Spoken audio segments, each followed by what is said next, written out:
In this tutorial, we work through a couple of examples in which we use the remainder theorem for polynomials.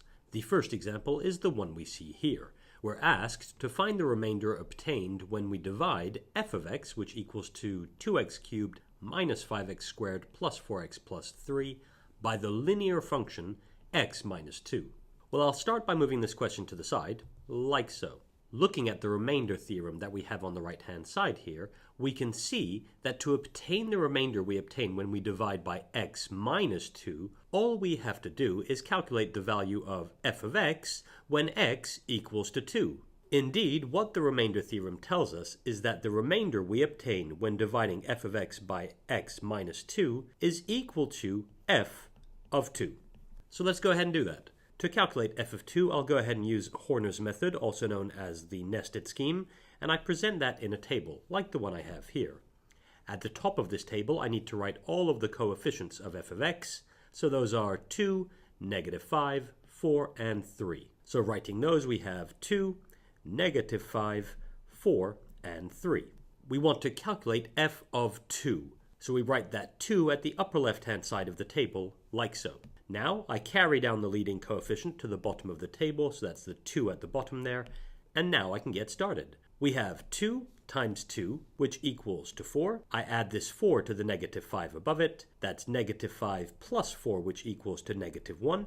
Now, negative 1 times 2, which equals to negative 2, and I add this negative 2 to the 4 above it. That's 4 plus negative 2, which equals to 2. I carry on and multiply this 2 by 2, which equals to 4, and finally I add this 4 to the 3 directly above it. That's 3 plus 4, which equals to 7. And this 7 is f of 2. In other words, at this stage we know that f of 2 equals to 7. And using the remainder theorem, we can therefore state that the remainder we obtain when dividing f of x by x minus 2 is capital R, which equals to f of 2, which equals to 7. And we're done. Now we could stop there. As such, we've answered the question, and we would get full marks for stating that the remainder is equal to 7. Nevertheless, before looking at the next example, let me spend a minute or so to highlight what this remainder actually is. When we divide this function f of x by the linear x minus 2, this is equal to some other polynomial, which we call the quotient function, and I write capital Q of x, plus some remainder over x minus 2. The quotient function is just another polynomial, and because we're dividing by a linear, this polynomial, q of x, will be of degree 1 less than f of x. Since f of x was a cubic, q of x will be a quadratic.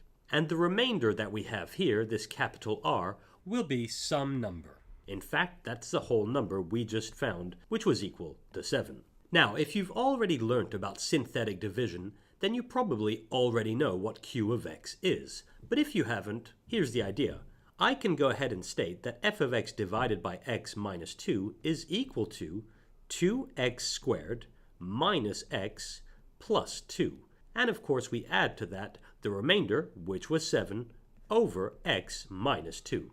Now this quotient polynomial 2x squared minus x plus 2 is obtained by reading the coefficients at the bottom of this table here. This 2, negative 1, and 2 mean 2x squared minus x plus 2, which is all I need to define this quotient polynomial here.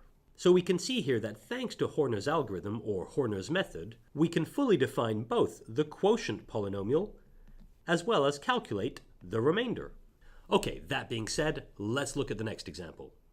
In this case, we're asked to find the remainder we obtain when we divide f of x, which equals to x cubed plus 4x squared minus 3x minus 10, by x plus 3. Again, I move the question to the side, like so. Now, the first thing to notice here is that the operation between the x and the number inside our linear function is an addition. Looking back at the remainder theorem that we have here, we notice that the operation between x and c is a subtraction. So to avoid making any mistakes, it's often worthwhile rewriting, or at least thinking of our linear as x minus negative 3. Now that that's said, using the remainder theorem, we can state that the remainder obtained when we divide f of x by x plus 3 is equal to f of negative 3. And to calculate that, I'll go ahead and use Horner's algorithm again. So once more, I make a table, something looking like this. And at the top of this table, I write the coefficients of f of x. So those are 1, 4, -3, and -10. That's 1, 4, -3, and -10. We're evaluating f of x when x equals to -3, so I write that -3 at the upper left-hand side of the table, and I now carry down the leading coefficient to the bottom of the table, like so.